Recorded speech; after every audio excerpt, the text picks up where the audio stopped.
sponsored May 2012 summit, and as one of the 10 core values, governance was number 4, and it was recognized that it's a necessary component to support the sustainable learning health system and to maintain trust. Following that, the learning health community, in chartering the governance and policy framework initiative, came up with some working assumptions. And to summarize those, we were given the charter that we believe this is going to be a structured, collaborative, and multi-stakeholder effort.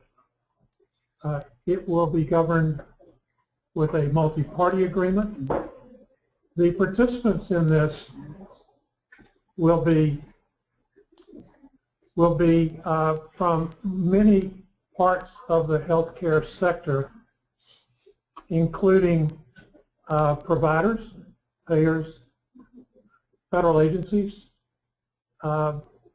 supporters such as vendors, and analytics companies.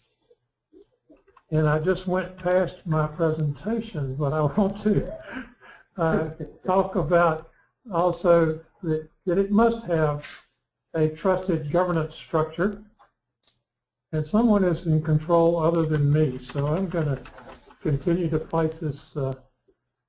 And it has a trusted governance structure that participants in this will have sub-participants that will also need to be part of this multi-party agreement in some form, whether it's flowing down these obligations and responsibilities, but we have to have a chain of trust that binds us all together. And we do think it possibly is a public-private partnership. It's not solely a government partnership nor a private partnership. We need the government agencies who have lots of data participating in this. We had an initial face-to-face meeting, and we've had other meetings that are web-based.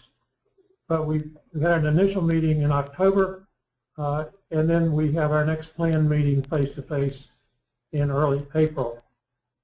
We looked at a timeline. How are we going to achieve this? There are parts of the timeline that have dependencies on certain things being done. This is not, we believe, it's going to happen all at one time. It's going to happen in pieces. It's going to begin to come together. We think an essential piece of this is getting a multi-party agreement that puts the trust framework in place. And when that's going to happen will depend on the community and those organizations that come together to form the trust framework for this. But we believe this will happen in stages. There will be a pilot, and perhaps some of what we heard today with the PEDS network is there are components out there that are at work, but how do we achieve a national scale and perhaps an international scale learning health system? The Governance and Policy Framework Initiative Task Force has divided itself into 9 components. And again, we're getting some, I'm not touching, it's a ghost in the Governance and Policy Framework Initiative that is managing the slides, and it's not me. But there we go again. Well, sufficient. Let me just say, someone wants to get me off stage. That there are 9 initiatives, and many of those are populated with some of the 65 individuals that have expressed an interest in participating with this. Looking forward, we think in order to establish this trust framework, we have to recognize there are innate conflicting things within our healthcare sector that we have to overcome.